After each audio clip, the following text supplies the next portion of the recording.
Good afternoon, everybody. My name is Rachel Brockle. I'm the director of the JD Flex program, previously the director of the litigation department at Golden Gate University School of Law. I'm excited today to welcome Ben Rubinowitz, who's going to be talking about how to execute a killer cross-examination. Just a little bit of introduction for Mr. Rubinowitz. He's got a very long resume, so I just pulled some highlights. I could spend half of the event time talking about how much he's accomplished. But he is one of the most successful plaintiffs' attorneys in the United States. He has obtained more than 200 verdicts and settlements in excess of $1 million. Just to give you a taste of that, some of the settlements he acquired for his clients were close between $40 and $60 million. He started out as a prosecutor like me, so of course, that's very exciting, and then practiced as a personal injury attorney representing severely injured clients. And that's where he honed his trial skills. He's appeared as a legal expert on Court TV. He's co-authored of a regular column in the New York Law Journal on the subject of trial advocacy. He's also lectured or co-chaired at law schools all over the country. And he's also received many, many awards. Some of them, and again, it's a long list, but he's been Lawyer of the Year, Top 10 Lawyer, Super Lawyer, and he's also authored more than 90 articles in the field of trial practice. So again, this is only a taste of Mr. Rubinowitz's resume, but as you can tell, he's very accomplished in this field. And of course, we're grateful he can be here to share these special techniques with us on the art of cross-examination. So thank you, Mr. Rubinowitz, for being here. I'll let you take over. And of course, I'll be back again when you're ready to have me play witness. Okay, so this is good. I'm looking forward to this. And I'll tell you what I'd like to do. What I want to do is basically use what I've learned in the past, whether it was from the time that I was a prosecutor to the more than 30 years that I've been a plaintiff's lawyer working to represent severely injured individuals, I should say, and show you ways of cross-examining so that I'm going to work from very basic techniques right through more advanced techniques. And I can tell you I've taught all over the country on these techniques. And if you follow this closely, I guarantee some of what I'm going to tell you will be useful for you in any case that you're working with, because the techniques are portable. And when I say portable, I really mean that. You'll be able to use them no matter where you are. So if we think about this, what is the purpose? What are we trying to do with the cross-examination? The one thing I can't stand is when lawyers in my office, for example, or lawyers that I'm talking to, they think they're cross-examining just to cross-examine a witness. There's got to be a purpose for the cross. So you have to know where it is that you want to be at the end, at the very beginning. In other words, what are you going to argue in final argument? Can you create an argument on your cross-examination to allow you to make a cogent, compelling, and winning argument? If you can do that, well, then that's exactly what we're looking for. And it's exactly what I'd like to be able to show you with techniques as to how to do that best. So what I'm going to do is I'm going to fill the talk up with a lot of examples, because I always found that I learned from examples. I always like to watch somebody demonstrate the cross instead of having somebody talk at us. This way you could see exactly what's going to happen. I have to tell you, the very first time I ever spoke with Rachel was about 10 minutes before this program started. She has no idea what I'm going to ask her. She has no idea what the problems are. She has no idea what the cases are. So you can see, I'll tell her this, just as I'm telling you, Rachel, answer the questions any way you want. Okay? So that we can show you different techniques as to how to deal with a witness. What happens when the witness is responsive? What happens when they're not responsive? What happens when they try and run away? What happens when you don't create the argument that you want? Can you get back into the frame to allow you to create it? So I'll show you certain techniques, but I want to just back up for just a moment. I want to suggest a couple of things. I've written a lot on trial advocacy because what I decided to do was, after getting these verdicts that have allowed me to win cases, I've tried to put in writing what worked so that I could use what worked in the future and so that anybody else could take a look at this. And if you wanted to, you could use what works. And these techniques will work. I will tell you there are a number of lawyers that I've worked with throughout the country, some of whom are fantastic lawyers. I'll mention a couple of books that I think you ought to have in your library. One is a book by Mark Mandel on case framing. Mark is a little genius when it comes to this, and he has showed me certain frames when you actually create your arguments on cross that allow you to win. And the other book that I'm going to suggest you get is a book written by Rick Friedman and Pat Malone called Rules of the Road. And that's a book that you can really take a look at and see the way they structure the cross, structure the directs, structure the openings to allow you to create the most compelling argument that you can have to allow you to win the case.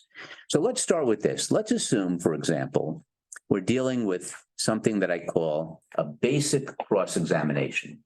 Suppose Rachel happens to be a site safety foreman at a construction site. In other words, she's in charge of safety to make sure that the project is kept safe and that all of the workers that are working on this project are safe and free from potential injury. That's her job. Let's assume there's a worker who is working one day and he trips and falls on debris that wasn't cleaned up and he gets injured. Don't worry about what the injuries are. I just want to show you right now, we'll deal with liability, how this happened and what took place, and more importantly, what didn't. Well, there are two ways of looking at something like this. We could cross-examine by just saying something like this. Can we agree you didn't clean up the work site? If the witness says, well, we tried as best as we could, it doesn't allow you any movement. In other words, what you're not trying to do is to rush the argument. What you want to do on cross is to set the witness up, walk the witness out on a tightrope, keep walking them out, and finally, when we push because we've set them up, they fall into the canyon of doom. There is no escape. We lock them in. That's what we're looking to do, to really lock them in a way that they can't get out. So if I'm working with a safety foreman, well, there's something called the safety cross, and you'll see the way that this works throughout all of the different types of cases we're working. I'm going to ask voice of reason questions. If the witness dares to disagree with me, the witness looks like a fool. So let's assume I'm cross-examining Rachel. Can we agree that your job is the site safety foreman? It is. And as the site safety foreman, can we agree that your job is always to make sure that the work site is safe? True? Yes, that is true. And when we say safe, we mean safe for anyone on the work site, correct? Yes. Whether it be members of the public or the workers that are actually doing the work on the construction project, true? Yes. At all times, can we agree that the project must be safely managed? Yes. Now, watch this question. Can we agree, this is voice of reason, she has to give me what I want. Can we agree that the most important concern that you have is the safety of the worker? Hold on a sec before you answer that. Think about the question. Can we agree the most important job you have is to protect the safety of the worker? Well, she could say the truth. Well, the most important thing that I do is get paid. That's not going to work in front of the eyes of a jury, is it? She could say, well, the most important thing I do is make sure my check comes in. No, that's not going to work either. So she has to agree with me because I've asked a voice of reason question. So watch the way that this goes. Can we agree your most important concern at all times is the health, safety, and well-being of the worker? Yes. Now, they always tell you on cross, lead, lead, lead. I'm sure many of you have heard that, right? Lead all the times. But if we close off avenues of escape, we can ask it's called an open-ended question, which allows us to actually get mileage from the answer that the witness gives. So let me show you. They always tell you never ask a why question on cross. I disagree with that. If we've closed off avenues of escape, watch how beautifully this works. You just told us that the health, safety, and well-being of the worker is the most important concern, true? Yes. Why is that? Well, I think it's a good point of any company, especially in my position, to make sure that people can do their job and that they're not in fear of danger. When you say not in fear of danger, what you mean is we have to ensure that no danger comes to them, correct? Correct. And we have to ensure that they can do their job fully without worrying about danger, true? Yes, and of course, that's trying to foresee any danger possible. So when you say foresee any danger possible, what you try and do is anticipate what could go wrong, correct? Yes, of course, we can't anticipate every single thing in the world, but yes, we do try to anticipate as much as we can. So what you do is you use reasonable efforts, fair enough, to make sure that you foresee that which can be seen? Yes, reasonable. And knowing that you try and be reasonable at all times, can we agree that, now watch, I'm going to work with the negatives, those things that weren't done, those things that should be done but weren't done. Can we agree that if you failed to use reasonable care, that would be wrong? Yeah. Can we agree that if you failed to use reasonable care, that would potentially cause injury to the workers, true? It could potentially, yes. And if you caused injury to the workers as a result of the failure to use reasonable care, that would be something that would be contrary to the very work ethic that you have. Am I right? Yes, it would be. And the reason it would be is because, quite frankly, you wouldn't be doing your job in a reasonable way if that were to happen, right? Correct. All right. Now, I want to just go to a PowerPoint that I have, and I want to show you how we can build on this, because I'm always looking to build to get a little bit more mileage than most. So I'm going to share the screen with you, and I'm going to show you how I can continue the cross. But let's go down a little bit, if I can. Okay. So here, we know here, you would claim that you inspected the work site and that we can assume that a worker was hurt when he tripped and fell on debris. So I'm showing you the safety cross, but go to the next page if you would, and I want to show you things like this. Let's assume that this is a site safety foreman who not only has the role of site safety foreman, but he actually teaches safety. Watch what you can do when you're working with a teacher. So, for example, a doctor who trains residents, a teacher who trains students, an economist who trains students. Anytime you have somebody who's in a position of training, look what we can do. This is the way the cross would continue. Not only are you in charge as a foreman, but you actually teach others how to properly maintain the work site, true? That's true. And when you teach them, can we agree that one of the things that you teach them is never, ever take shortcuts, true? True. Because shortcuts are unacceptable, am I right? That's correct. Tell us the reason that shortcuts are unacceptable. Well, we don't want to end up making mistakes or having something bad happen, like we mentioned, trying to prevent any danger or any issues that could affect the safety of our workers and those on the property. So if I may borrow some of your words, you use the word mistake. Mistakes shouldn't happen if it can result in injury to the workers, true? Right. We try to avoid that as much as possible. And in trying to avoid that as much as possible, one of the things you teach your students is to make sure the work site is safe before you leave the project at night, true? Yes. And before they start in the morning, you should again check to make sure there's no debris, correct? Yes. Can we agree sloppy work is unacceptable? Yes. And when we say sloppy work is unacceptable, certainly you realize that that could result in injury to the workers, correct? It could, yes. Are you aware of any standard within your field that says, I do not have to inspect the work site? No, I don't believe so. I noticed you paused before answering that question. Was it something that you really had to think about? Well, Now, we have a lot of manuals and training. I mean, I might say something like that. We have a lot of manuals and training. I just want to make sure there was nothing that, that are in our training manuals that say I don't have to inspect. so let me try something else since you mentioned all of these training manuals that you obviously know about. Are you aware with these training manuals whether they say inspection is discretionary? I don't believe I've seen the word discretionary anywhere. Knowing that you don't believe you've seen it, can we agree that you wouldn't teach it either, correct? That's correct. Because it must be done at all times, true? True. The failure to inspect at night and in the morning would be wrong, correct? Yes. In fact, you would teach your students that would be unacceptable, right? Yes, I would. And the reason you would teach them it would be unacceptable is because the goal at all times is to prevent injury. Am I right? Yes. In fact, one of the things that you don't like to do is you don't like to guess whether or not an inspection was done, true? That's right. We like to make sure that we can ensure that it was done. And one of the ways that you can ensure that it was done is by having a daily written log reflecting whether or not an inspection was done, true? Right. And that actually allows others to see that an inspection was done, correct? Yes, it does. But if there's no log indicating that an inspection was done, you'd agree with me that that wouldn't be in keeping with the standards that you teach, correct? Correct.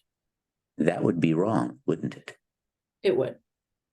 And in fact, one of the things you don't like to do is to speculate as to whether the work site was properly maintained, correct? Right. All right. Now, I'm going to stop for a moment because I want you to see what I was doing is I was creating arguments for summation. We know, obviously, that an inspection wasn't done at this time. We're going to get there. But I want you to understand the beauty of this, where we actually lay out the cross bit by bit, frame by frame, where I'm asking very short, one fact per question questions, allowing the witness to follow me almost in a yes set, where the witness has to agree because I'm using voice of reason. Can you imagine if the witness, I asked, are you aware of any rule that says I don't have to inspect? Yeah, I'm sure there's a rule like that. Point it out for us if you would. They can't, right? It's silly. So you know you're going to win on this. But I want you to understand the summation, the final argument. If you noticed, I used the word shortcuts. Why in the world would shortcuts be acceptable? Why in the world would any safety foreman who actually says we must inspect tell you that it was okay that we didn't inspect this day?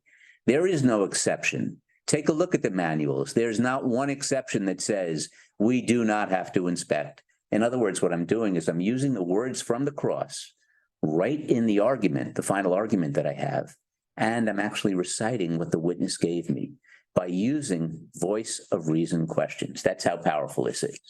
Now, I want to get a little bit more advanced for those of you who've actually had some trial experience, and I want to focus on something else. So, James, if you would, I'd ask you to just change the page back to so that you can see me and Rachel, excuse me, for just a moment. Okay. I want to actually just show this.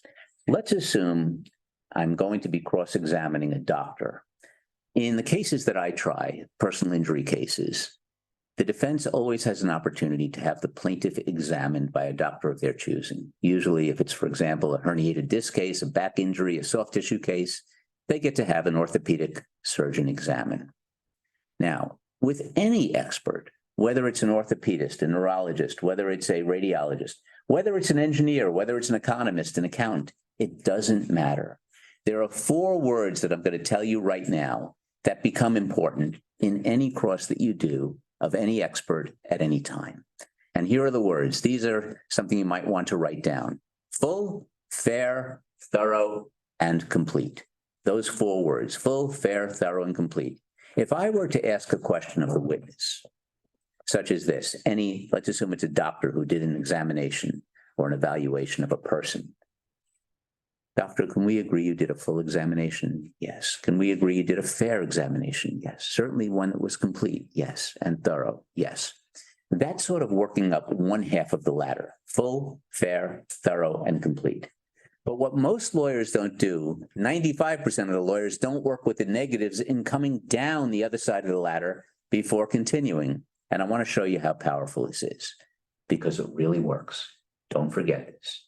So let's assume I ask Rachel. Let's assume, Rachel, you're a doctor and you did an examination of my client and you did a full examination in your own mind, but you never looked at an MRI scan. You wanted to, but you never looked at an MRI scan.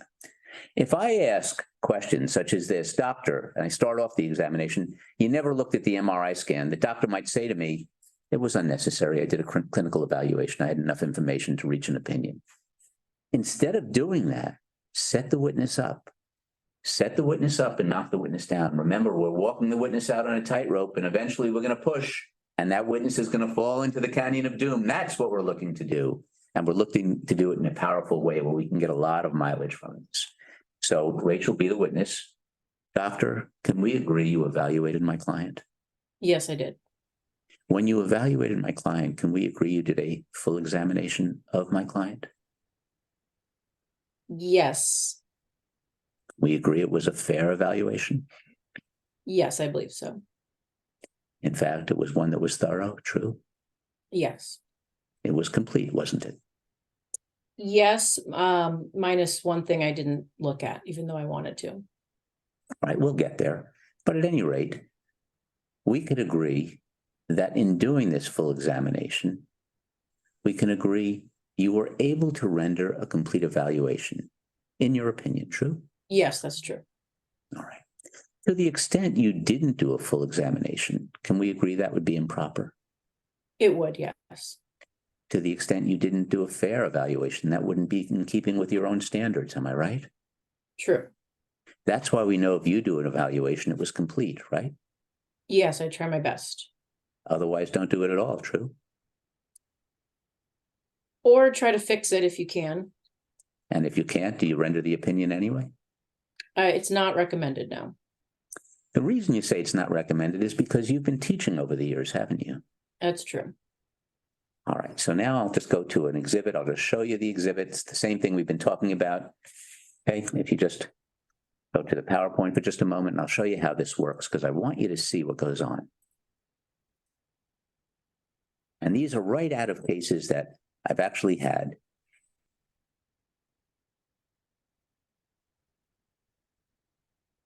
Okay, so this is an examination. Let's assume that this is an independent medical examination that was done where this doctor is saying that my client was a malingerer. But the doctor also says there was no herniated disc.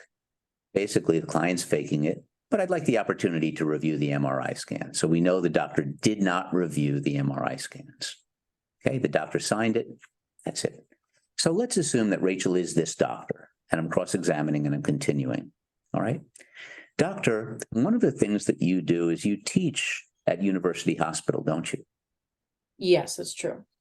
You teach residents, am I right? Yes. Those are doctors who are in training, am I right? Yes. And one of the things that you do is you practice what you preach to the residents, correct? Yes.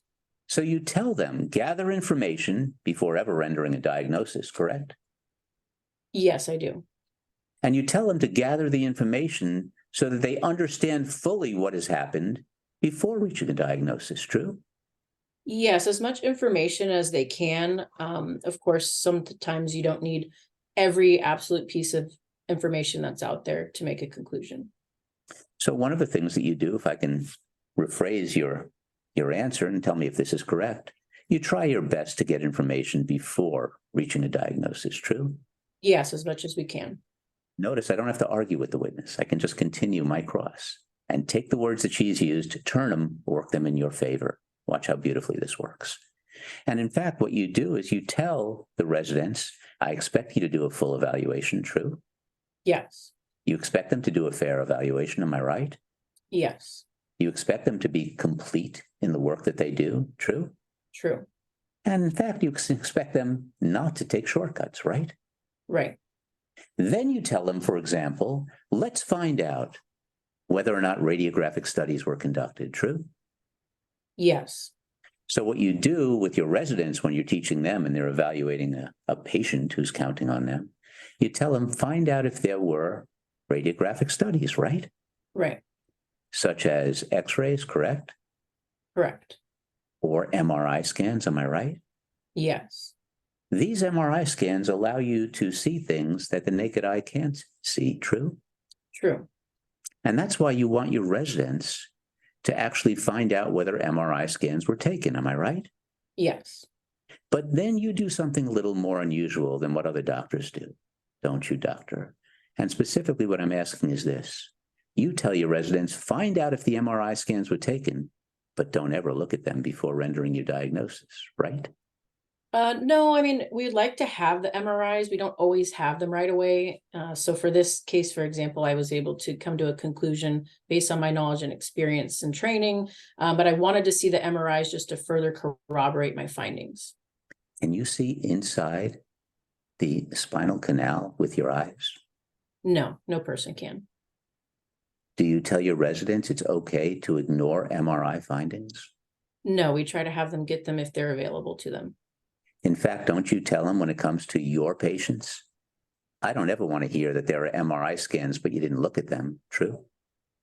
Yeah, it's not recommended. Again, we like to have the MRIs as soon as they are available. I appreciate your answer. Let me try my question again. Perhaps I didn't phrase it correctly. Do you tell your students, don't ever look at MRI scans if they're available? No, I would never tell them that. In fact, you tell them the opposite, wouldn't you? You better look at them if they're available. Yes, I would. And you tell them you better look at it before you reach a diagnosis, correct? Yes, but again, like this case, I only had the information that I had available to me. I wanted the MRIs because I did not have those at the time. So I came to the conclusion I had, but again, I wanted to have the MRIs to corroborate my findings. So one of the things you do with your residents is you tell them, Make a preliminary diagnosis if you don't have the MRIs, but don't reach a final diagnosis without looking at them. True? I would say it would be best practice. Yes, it would be best practice to have the MRIs and do a full evaluation. So I like the phrase that you use, best practice. Would it be worst practice to ignore the MRIs completely? I wouldn't say worse, but again, it's the more information you have, the better it is. Now, watch what I do with low-risk open-ended questions. Can you show me any text within your field of orthopedic surgery that says it's okay to know that MRIs were taken but not look at them? No, I do not. Do you teach that to your students? I do not. Is there a reason you don't teach that to your students?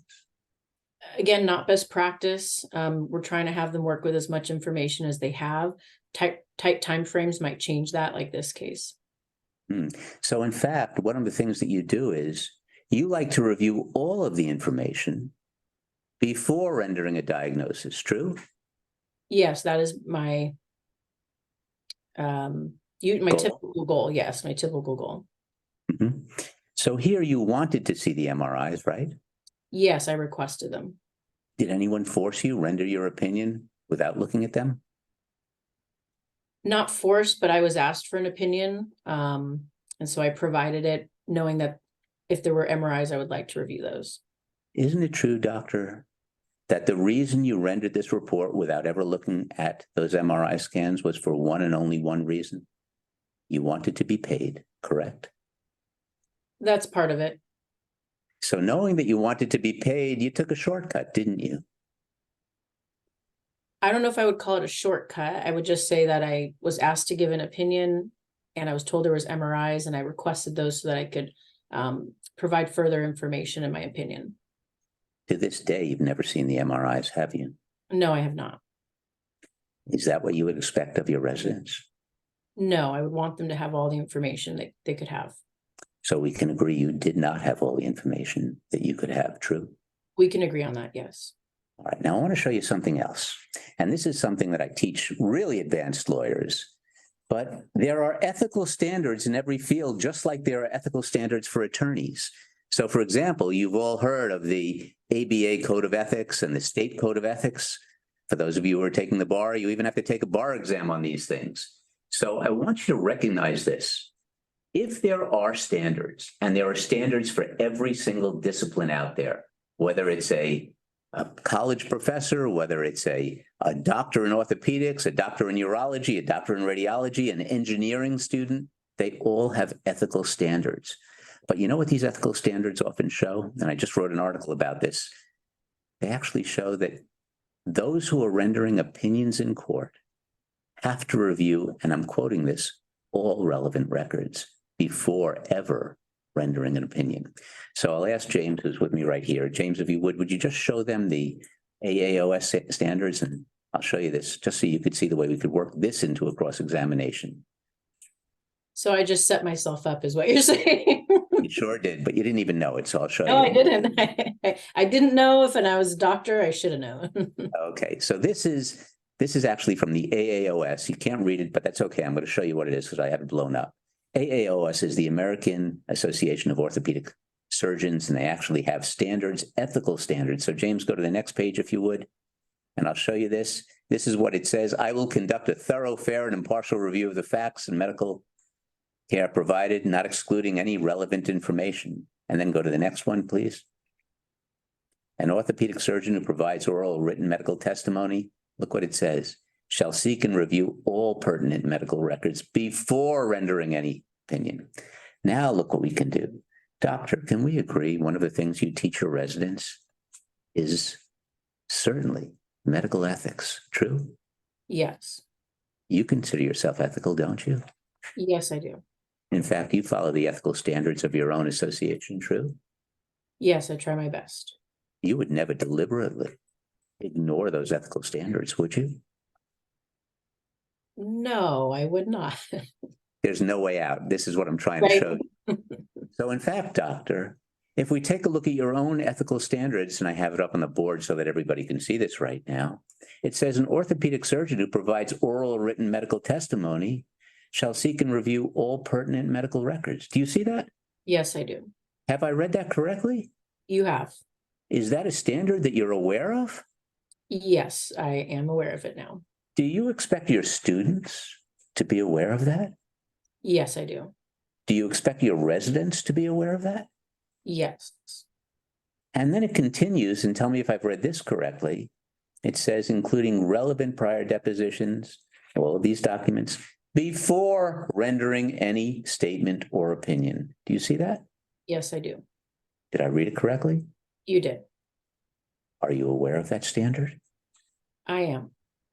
Where in the medical ethics standards does it say, I, Dr. Rachel, can skip this provision? It doesn't say that anywhere. Where does it say in any standard anywhere within your profession that Dr. Rachel can skip that provision? Nowhere that I'm aware of. But doctor, if I ask you this, isn't that exactly what you've done? Yes, I did not review MRIs before coming to an opinion. Can we agree that the ethics might be a little questionable in this instance? I don't care what the answer is. Right, yeah. All right. What I'm doing is I'm setting the witness up, and James, if you just come back to the regular view, I'm setting the witness up. I am walking the witness out on the tightrope, and when I push, look what happens. The witness has to fall into the canyon of doom, because what we're doing is we're showing a way to knock the witness down. We set the witness up, we knock the witness down, and I've shown you what we can do with these standards of ethics. It's a very powerful way of cross-examining, and it's a very powerful way of allowing you to win the case. I'm going to show you some other ones from cases that I've worked on, because I actually believe that the best examples that I can teach with are the very cases that I worked on. So James, let's go back to the PowerPoint right now. And I want to show you some other examples, because I think this is actually going to show you what you can do. Let's go to the next one if we can. All right. This is an anesthesia chart. I don't expect any of you to understand the medicine in this or even know what it is. But there's one thing on this chart that I want you to see. So if we use Rachel as a doctor again, it'll illustrate the points that I do in some of these medical malpractice cases. This is a case where a patient went in for relief from a condition called anal fissures. You don't have to know a thing about that. But at the very bottom right-hand corner, there's a crossout. I'm going to show you what the crossout is in a moment, but I'll tell you first. Doctors are instructed at all times, if they cross something out, it's okay. If they make a mistake, it's okay. You cross it out, you initial it, and that way you're acting ethically and properly. And there's a cross out on the very bottom. Go to the next page for a moment, James. All right, this is the cross out. And it reads, awake alert, recovered from anesthesia without complication, except the patient died on the operating table. But in the record, it actually reads awake alert, recovered from anesthesia without complication. So now we know that this anesthesiologist, Dr. Rachel, filled out this part of the chart, filled out the end of the chart before the beginning. Think about that. You filled out the end before the beginning. So let's go back to the page just before if we can. Now there's a cross out there, and we have to cross-examine this doctor. I could say you crossed it out and the doctor would say, yes, I made a mistake and I initialed it and no harm done. But what if we really set the witness up? Doctor, can we agree as an anesthesiologist, you have an obligation to fill the chart out in real time, correct? Yes, that's what's expected. In other words, you fill out the chart minute by minute as the events are unfolding, correct? Yes. So that we know exactly what was being done to the patient, correct? Yes. What the oxygen levels were, true? True. What the heart rate was, true? Yes. What the vital signs were, correct? That's correct. So that anyone looking at this chart would understand immediately what was going on with this patient if you had to step away for a moment, correct? Right. So that no question about it, doctor, one of the things that we know is if we take a look at this, there was a cross out, correct? There was, yes. Well, I understand that in medical school, you're told if there's a mistake, you cross it out, correct? Yes. And you initial it, right? Right. And that's what you did here, true? I crossed it out, but I failed to put my initials. All right. At any rate, doctor, whether you failed to put your initials, I'm not going to quibble about that. I want to focus on what you wrote, though. We can agree this patient, unfortunately, my client's husband, died on the table, correct? That is true. So the patient never made it to the recovery room, correct? That's correct. Because the patient never, ever recovered. True? True. But one of the things that's written here, let's go to the second page for just a moment. One of the things that's written here is it says awake, alert, recovered from anesthesia without complication. And it says post-anesthesia notes, doesn't it, doctor? It does. Doctor, this patient never woke up at the end of the procedure, correct? True. This patient was never alert at the end of the procedure, correct? That's correct. This patient never ever recovered, am I right? Right. So somehow you wrote the end at the very beginning, correct? This was written prior to the patient waking up from the anesthesia. Yes. So I take it you were just trying to be efficient. Is that it, doctor? Right. I mean, I wrote that down ahead of time because that is our typical result. Obviously, it was not, unfortunately, the result here. So the typical result is what you wanted this record to reflect, correct? Right. So, doctor, in your training over the years that you've been an anesthesiologist, can you cite one anesthesia textbook that says the typical result is what we're supposed to write in our anesthesia chart? No, it's not. We're not receiving training that way. No. All right. So let me ask you this. Which medical professor taught you to write the end at the beginning? No professors taught me that. Where did you learn that in medical school? It's not taught in medical school. Who gave you authority to do that? Nobody. Did you come up with this on your own? Yes, in this instance, I made the decision to do that. Can we agree that you would never, ever teach your residents to do that? That's right. I would not tell them that this is the best practice. In fact, doctor, this is a departure from accepted standards of medical practice, true? Yes, I can agree with you on that. All right. Now, what I just did was I worked in the entire case in that last question. The departure obviously would allow me to win the case. In fact, if the doctor is going to agree with that. So a lot of times they'll fight me on that and say it's not a departure. Oh, that's good practice then? There's no way out of it. What I'm trying to show you is this. I'm trying to show you if you can come back to the screen for a moment, James.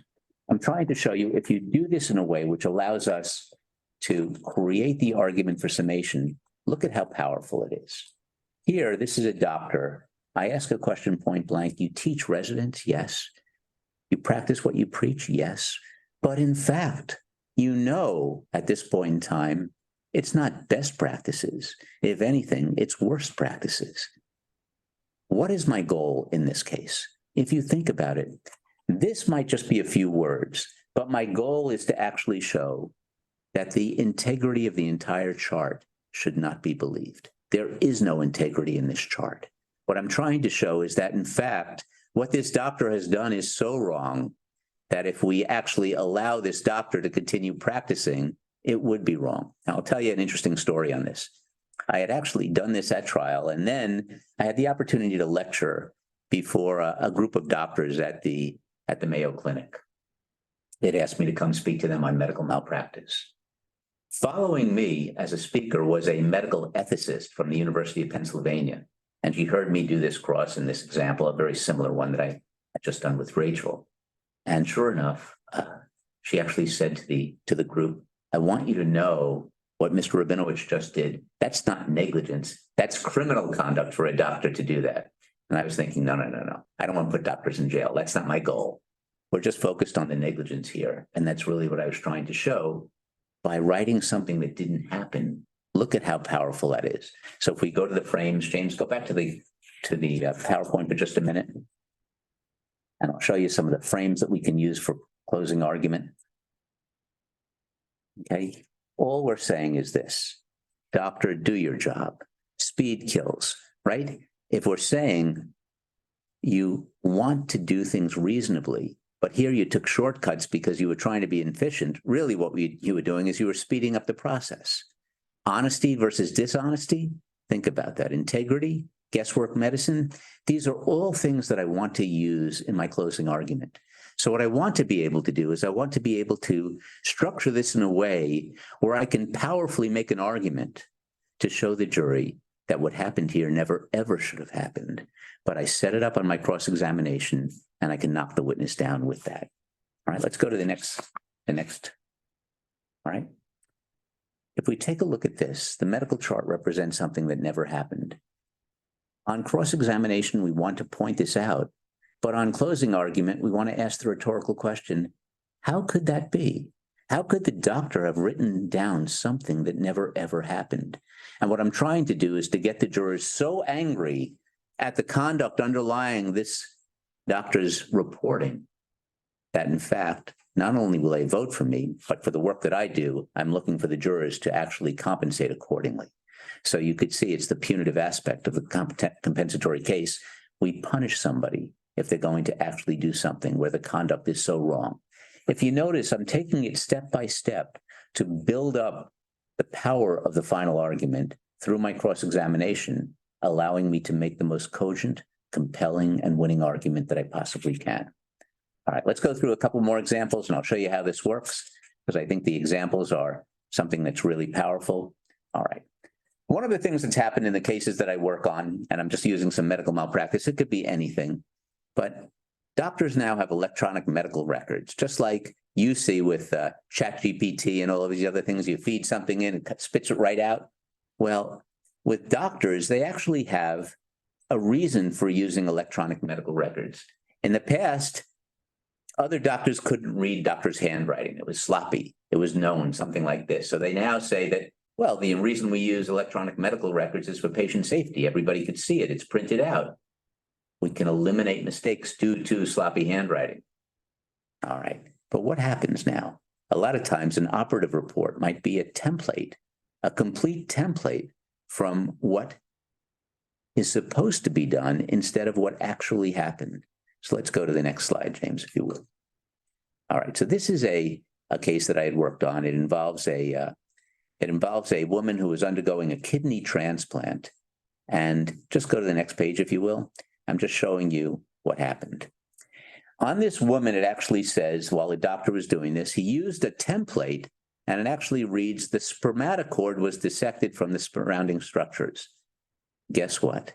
This was a woman who had a kidney transplant. A woman does not have a spermatocord. Only men have spermatocords. And then you could see he actually filled in certain other things at the very bottom of this, where it says there is intense fusion of the planes from her. Take a look at it. It's supposed to be prior aortic repair. All right. How would the cross go on something like this? If I'm cross-examining Rachel, it might go something like this. Doctor, can we agree? One of the things that you pride yourself on is your technique. True? Yes. In fact, one of the things that you consider yourself to be is methodical. Am I right? Yes. And that's why you've learned that patients come to you because of your care and methodical management. True? Yes. And when we say care and methodical management, you take the time to dictate appropriately what took place during the surgeries. Am I right? Yes. And that actually allows you and others to reflect what actually happened in the procedures, right? Right. Can we agree, and certainly you teach your residents, shortcuts aren't acceptable when writing medical records? They are not. That's correct. In fact, at no time are they permitted, right? They should never be used. No. And when we say they, we're referring to shortcuts, correct? Right. Doctor, in this case, one of the things that we know is you were working with a female patient, correct? Correct. Can we agree that a female patient does not have a spermatocord? Yes, that was an accident by me that I left that sentence there. I see. So let's take a look at it together. Where it says the spermatocord was dissected from the surrounding structures, that's what you're saying was a mistake, right? Right, because it's a female patient and clearly she doesn't have a spermatocord. Did you use the same methodical care that you told us about a moment ago when you were dictating your operative report? No, that was a mistake by me, as I mentioned, to leave that sentence in. I see. So let's go to the rest of it to see whether or not you used the methodical care that you spoke to us about a moment ago, or whether or not there were shortcuts. Fair enough. Can we do that? Yes. So on the very bottom, the last three lines, it reads, there was intense fusion of the planes and scar from the prior. What is that word right after prior? It's supposed to be aortic. I see, but it says aortic repair. Right, that's a a spelling error. I see. And if we continue, it says the vessels were easily, what's that word? Separated. I see, but it doesn't say separated, does it? No, it's spelled incorrectly. Uh-huh. Can we agree that the way this record was written was a mess? Yeah, I should have had an additional grammar check for sure. I'm just asking, was this written in a way that was a mess? I don't know if I would agree it was a mess, but there was definitely some errors that should have been fixed. Mm-hmm. It says separated from the surrounding what? From the surrounding mess. Mm. You didn't mean mess there, did you, doctor? What you meant was mesentery, correct? Yes, I just shortened it there. A shortcut? I don't care what the answers are, and I just want you to see. It doesn't matter. Where you have something like this, obviously, this is a gross example of something like this. But what I'm trying to show you is here, we actually have something that we can set it up for summation. Why? Because I took the time, and if we can just go back to the view, thank you. I took the time to allow this witness to set herself up by pointing out what I wanted to at the beginning, and that's what I'm doing. Setting you up, walking you out on the tightrope. When I push, you fall into the canyon of doom. No matter what the witness says, they are doomed. There's no escape. And what I'm trying to do is I'm trying to show you these are powerful techniques for cross-examining a witness. I can mix them with what I refer to as low-risk open-ended questions. And when I use the low-risk and open-ended questions, there's no escape either. So, for example, I could say this. Where did you learn in medical school that it was proper to use a template for a man for a woman's surgery? It's not taught. What book did you learn that from? No book. Who taught you that? I have just used it to make life easier. Is making life easier part of the way that you practice medicine? I try to keep things moving along and fluid if I can. My question was slightly different. Is making life easier the way that you practice medicine? I do try to make life easier, yes. And in making life easier, it's easier to pick the wrong template than digging a little bit harder to pick the right template, right? I agree with you. I should have double checked those errors. But that was the way you make life easier, right?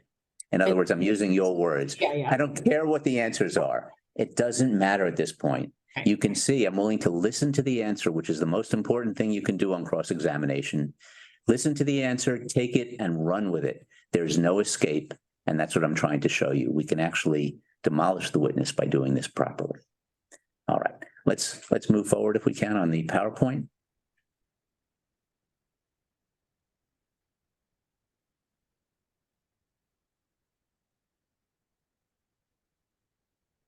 Right. So what do we have there? These are the frames that I like to talk about.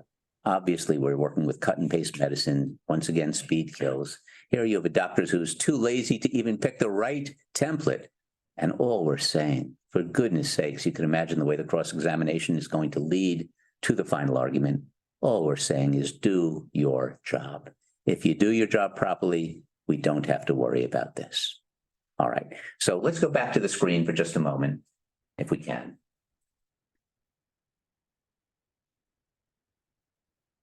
Right. So Rachel, what I was trying to do, and I was trying to demonstrate for those of you who are participating in this, is to show you how you can use cross-examination effectively to actually set up your final argument. And it's a very powerful way of doing this. What I like to do is, I don't like to write out the questions. What I like to do is to make bullet points, allowing me the opportunity to focus on the areas that I need to create that winning argument on summation. But I'll take whatever goal you give me in your answer and I'll run with it. So whatever you give me, I don't care how you're going to try and wiggle out of these things. I'm not going to let you wiggle out of it. Now, there are plenty of examples that I have on these things. I want you to know the techniques that I've shown you today, I've written about. If you want to see what those articles are, you just have to go to the website, my firm's website, go to my name and just scroll down. You'll see all of these articles, all of the techniques are there. But I think they could be helpful for you in working with any kind of case that you have. I don't care if it's a criminal case. I don't care if it's a commercial case. I don't care if it's a medical malpractice case or something as simple as an automobile accident case. It works no matter what the case is. So Rachel, I figured I'd turn it back over to you for a moment. And this way, if there are any questions, I'll answer them or anything else that you need. All right, I'm off the hot seat. Whew. But yeah, I see, obviously some of our students in the room have played witnesses for mock trial and other things, and they could probably attest to the fact that you get squirmy a little bit because, it's like, you made a mistake. You don't necessarily want to admit how bad the mistake was. So there's a lot of, trying to minimize from the witness stand, which I liked how you said that you listen to the witness's answer, even though it may not necessarily be beneficial to you, but you set them up to where no matter what they say, it's not going to look good for them. And I do appreciate you saying that, you're going to save a lot of this for closing statement, because that's kind of what we teach the students too, is, you're working your way into getting a lot of these facts to get to your ultimate goal in the cross, to then be able to argue that later, and I think sometimes folks lose sight of that because they think, like you said, I have to do a cross to do a cross. But if you build it up versus saying you were negligent in this case, right? They could say yes or no, but then you don't have the buildup of why they were negligent and how they missed the mark. So I really like the techniques that you showed us today. Are there any questions from the audience? And let me go to the gallery view so I can see if anyone raises their hand. But are there any questions from the audience for Mr. Rubinowitz? I see Eric. Go right ahead. Good afternoon, Mr. Rubinowitz. My question is regarding objections. So when you use the witness's own statements in your questions, how common is it for opposing counsel to raise maybe like an argumentative or like maybe badgering the witness like objections? And like, how do you handle that? So one of the things I hope you saw is that I'm never screaming at the witness. I'm always trying to use voice of reason technique. So if there's an objection, I object, it's argumentative. If the judge sustains it, I'll just move on. I'll eventually come right back to it. So for example, let's assume I say, can we agree that's not the way that you teach your residents? Objection, argumentative. When you teach your residents, one of the things that you do is you teach them about the standards of care, true? I'll just move on, and then I'll come right back to what I wanted to. So I'm really not worried about that. I really don't get caught up in objections. And one of the things that I always do is I never respond to my adversary on an objection. I'll always respond to the court, because you never want, I'll tell you this, the only rule in trial advocacy, don't piss off the court. That's it. The bottom line is always give the court the respect. You could care less about that objection. It's an objection. So what? It happens all the time. We move forward. I don't want that to disrupt the cross-examination that I have, and I'll move forward. I could care less if it's sustained. Move on. All right. Thank you. Yeah, thank you. Steve. Thank you, Mr. Rubinowitz, for giving us these insights. I like the description of killer cross-examination. It's very, I like the structure there. My question has to do with how far to go. The analogy I kind of think of is not dulling my sword for the close. Like I'm trying to keep things sharp for the close. So I'm not going to go all the way in and be like, see, so you lied, like instead of going all the way to that. So I'm curious what your, the threshold at which you stop and leave the cutting part for the close. Like how far do you take it with the witness before stopping and then leaving the conclusion for the close? So you asked a really nice question. I appreciate this one. You don't want to overkill the point that you're making. But let's assume I want to be able to say something about shortcuts. Let's assume shortcuts is really what I wanted for my summation. If I could get the witness to say, can we agree you would never teach your residents to use shortcuts? Yes, that's it. I don't need that. I don't need to wear that out anymore. I can then, on final argument, did you remember this question and answer? Quote it verbatim. Now you have to ask yourself, were there shortcuts? Now I'm going to make a really big deal about it. So for the next few minutes on summation, on closing argument, I'm going to be focusing on just what those shortcuts were. So you're right, you don't have to rub it in, but you do have to evaluate the sufficiency of the answer at all times. And that's why I say when you're cross-examining, the most important thing you could do is listen to the witness. Do you have enough to make a cogent, compelling, and winning argument on summation? If you do, you could move forward. But if you don't, if it's equivocal, if it's ambiguous, that is the answer, don't move forward until you get the answer you need to create that winning argument. That's the point. So we're keeping a lot of things in mind while we're doing the cross is what it sounds like. So we're keeping the goal of our cross block or whatever the point is of this specific part of the cross. We're also thinking about arguments and closing, right? So can what I just got in the answers here be enough for me to argue and win in closing? Is there anything else, students and attorneys should be thinking of while they're doing these cross exams? That's why I say the one thing I don't like is I don't like it when students or lawyers are pad bound. They pick up a pad and they want to read from the questions that they have. And the example I give all the time is you see questions that are asked. Direct examination. Where do you live? Answer. 2 children. Question. How many children do you have? Answer. 18 and 16. Question. How old were they? You're off by 1. It's not working because you're rehearsed. The witness is rehearsed. It's not working because nobody's listening. The point that I'm making is listen. If you ask a question like this, what were the traffic conditions? And the witness says traffic was good. And you say, what happened next? You've gotten no answer. Traffic was good. What does that mean? It doesn't mean a thing. So the point that I'm always making is this: the best lawyers out there, by far, without exception, are the lawyers that listen to the answers. That's how you win your cases. You've got to listen. You've got to put the pad down, get away from the notes, cross-examine, and listen so that you can evaluate it. And you have to do this while you're standing there. One of the things that you'll see the best trial lawyers in the country right now, one of the things that they do, they're always evaluating the sufficiency of the answers. And they're always, always making sure that the argument that they can create on summation has a foundation in fact brought out by your examination. I mean, I think those are just going to be staples in a lot of folks' arsenal now when they go into court and they're preparing. So we only have 2 minutes left. I just want to ask you one more question. When you're preparing these cross examinations yourself, are you writing out blocks like I want to show that they took shortcuts, and the next block, all the questions under there will show how they took shortcuts, like the misspellings and leaving the auto brief stuff in, and then go to the next block? Are you writing it out like that, but then just changing it on the spot when you need to? Or do you just put the bullet points like you had and you kind of know the questions you want to ask? How do you prep? So when I prep, I probably spend a little bit too much time on prep. I have to tell you, it's an awful lot of work in preparing these things so that they look like you're just coming up with this on the spot. Anything but. So what I'll do is I'll write out what I need, and try and even write out some of the final argument that I have. And then I'll refine it and refine it again so that when I go into court, all I have are bullet points. That's all I need. But I'm telling you, of course, I've already prepared thoroughly so that I know exactly what it was. I know exactly what every witness is going to say, what the exhibits say, and if they deviate at all, I can go after them big time. And that's why, yes, of course, preparation is essential. Any lawyer who tells you no, that's not what we're talking about. I want you to be able to think on your feet. I want you to be able to adjust. And that's why I said at the beginning, Rachel didn't know what I was asking her. She could give me any answer she wants. I'll take whatever you give me and I'll work it into what I need to create that winning, cogent, and compelling argument on final argument.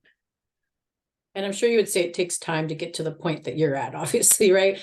These students are going to have to work at this. So really getting out there and doing it, is that what you would say the best way to get this good is just getting out there and practicing? That's right. There's nothing like that. That, the old statement, the old saying, practice makes perfect. Absolutely. You've got to do it. You've just got to get in there and do it.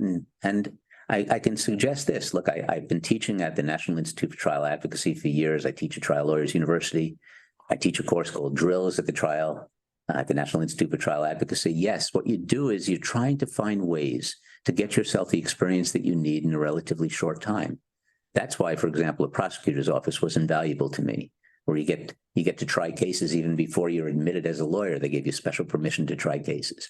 It was a wonderful experience. But the bottom line is you can do this on depositions. You can do this in practicing even in your own office.